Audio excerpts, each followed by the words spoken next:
मूमल राजस्थान के जैसलमेर के लौद्रवा की रहने वाली थी, वहीं महेंद्र मरकोट पाकिस्तान के रहने वाले थे। लौद्रवा जैसलमेर के पास बहने वाली काक नदी के पास बसा हुआ है और यही राजकुमारी मूमल का महल भी था, जिसे एकथम्बिया महल के नाम से जाना जाता है। मूमल महल के मेड़ी पर रहती थी।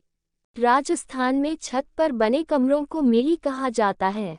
कहते हैं कि इस महल के ऊपर जाने के लिए कई खुफिया रास्ते थे और यह महल एक रहस्यमयी जगह थी। इस महल में अजगर, शेर, सांप जैसे डरावने जानवर रहते थे, जिन्हें देखकर कोई डर जाता था और लोग इस महल में जाने से डरते थे। राजकुमारी ने ली प्रतिज्ञा। कहते हैं कि मूमल ने सभा में यह ऐलान किया था कि जो राजा इन सभी डरावने जानवरों से लड़कर मुझ तक पहुंच गए, मैं उसी के साथ शादी करूंगी। वहीं राजकुमारी मूमल इतनी खूबसूरत थी कि उनकी खूबसूरती के चर्चे गुजरात, मारवाड़, ईरान, इराक और सिंध तक फैले हुए थे। मिली जानकारी के अनुसार कहा जाता है कई राजा यहां मूमल से मिलने आए, लेकिन कोई भी राजकुमारी तक पहुंच नहीं पाता। वहीं अगर पहुंच जाता भी तो फिर वह राजकुमारी के सवालों के जवाब नहीं दे पाता था।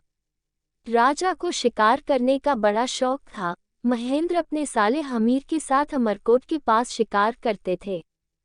इसी के चलते एक दिन राजा महेंद्र शिकार करते करते काक नदी के पास बसे लौद्रवा में पहुंच गए। वहीं महेंद्र ने एक सुंदर बगीचा देखा और इस बाग में कई तरह के फूल, फलदार पेड़ आदि के बीच एक महल दिखाई दिया। महेंद्र को महल देखने में बड़ा सुंदर और अजीब लगा। इस महल के ऊपर कई खतरनाक पशुओं के चित्र बने हुए थे। वहीं राजा महेंद्र महल को देखने के लिए बगीचे में अंदर आ गए। वहां उनको एक दासी दिखाई दी। दासी ने महेंद्र को रोकने के लिए कहा। वहीं महेंद्र ने कहा कि हम शिकार करते हुए यहाँ पहुँच गए हैं और थक चुके हैं, इसलिए आराम करना चाहते हैं। वहीं दासी ने महेंद्र को राजकुमारी मूमल के बारे में बताया और कहा कि वह बहुत सुंदर हैं और उनकी खूबसूरती के चर्चे पूरे विश्व में प्रसिद्ध हैं। इसके बाद दासी ने महेंद्र से पूछा कि क्या आपने उनका नाम सुना है। इस पर राजा ने जवाब देते हुए कहा कि नहीं, मैंने नहीं सुना है। इस पर दासी ने कहा कि ये महल और बगीचा राजकुमारी मूमल का ही है और वह यहाँ अपनी सहेलियों के साथ रहती हैं। साथ ही दासी ने राजा को बताया कि जो व्यक्ति राजकुमारी तक पहुँचेगा और उनके सवालों का जवाब देगा, राजकुमारी उससे शादी करेगी। वहीं ये सब सुनने के बाद राजा महेंद्र राजकुमारी मूमल के बारे में और जानने के लिए उत्सुक हो गए। फिर क्या था, यहीं से मूमल महेंद्र की लव स्टोरी शुरू हो जाती है। वहीं इसके बाद दासी राजकुमारी मूमल को राजा महेंद्र के बारे में बताती है और राजकुमारी उसे कहती है कि वे हमारे मेहमान हैं और उनके रहने का इंतजाम किया जाए। राजा महेंद्र वहां रुक जाते हैं और एक सेवक जब उनके पास भोजन लेकर आता है तो उससे राजा ने राजकुमारी मूमल के बारे में जानना चाहा।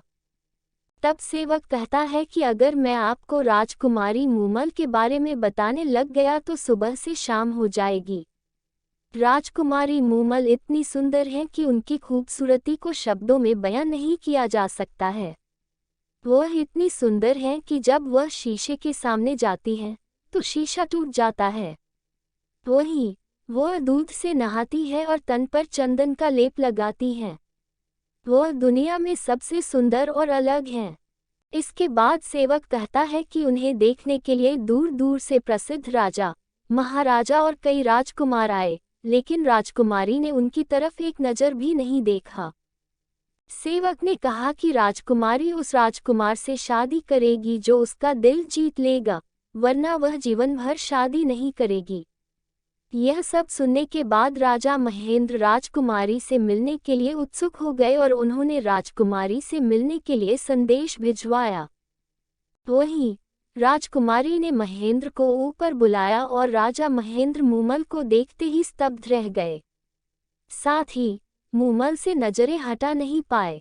दूसरी ओर राजकुमारी भी महेंद्र के चेहरे के तेज और आंखों को देखती रह गई। वहीं सेवक ने हार नहीं मानी और छुपकर बैठ गया और रात को वह महेंद्र के पास पहुंच गया। उस समय राजा सो रहे थे, तभी वह सेवक गाना गुनगुनाने लगा।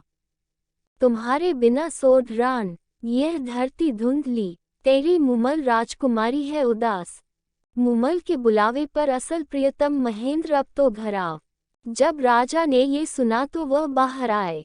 वहीं महेंद्र ने सेवक को सारी बातें बताई और सेवक राजकुमारी मुमल के पास राजा का संदेशा लेकर वापस पहुंचा। यह सुनकर मुमल के पैरों तले जमीन खिसक गई और उसके समझ में आ गया कि आखिर गलतफहमी की वजह क्या थी।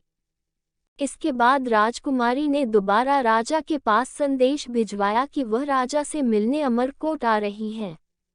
वहीं जब ये सब महेंद्र को पता लगा तो उन्होंने सोचा कि राजकुमारी मुमल निर्दोष है, तभी वह मुझसे मिलना चाहती हैं। राजा ने फिर संदेश भेजा कि मुमल को यहाँ पर आने की जरूरत नहीं है, वह खुद उनसे मिलने आ रहे हैं। राजकुमारी मुमल ये सुनकर वह बहुत खुश हुई और राजा महेंद्र का इंतजार करती रही। प्रेम कहानी का दुखद अंत। वहीं राजा ने सोचा क्यों न मुमल के प्रेम की परीक्षा ली जाए। तब राजा ने लौद्रवा पहुंचकर एक संदेश मुमल के पास भेजा कि महेंद्र को सांप ने डस लिया है और उनकी मृत्यु हो गई। यह संदेश राजकुमारी तक पहुंचा और यह सब सुनने के बाद मुमल वहीं गिर पड़ी। साथ ही कई बार महेंद्र का नाम पुकारने के बाद उन्होंने प्राण त्याग दिए। दूसरी ओर यह खबर राजा तक पहुंची कि महेंद्र के वियोग में राजकुमारी मुमल ने प्राण त्याग दिए, तो राजा भी रेत के टीलों में रोते रोते मुमल मुमल करते रहे और उन्होंने भी प्राण त्याग दिए। इस तरह इस अनोखी प्रेम कहानी का बेहद दुखद अंत हुआ, लेकिन किसी ने सोचा नहीं था कि मुमल महेंद्र के मिले बिना इस लव स्टोरी का अंत हो जाएगा। आपको यह कहानी कैसी लगी?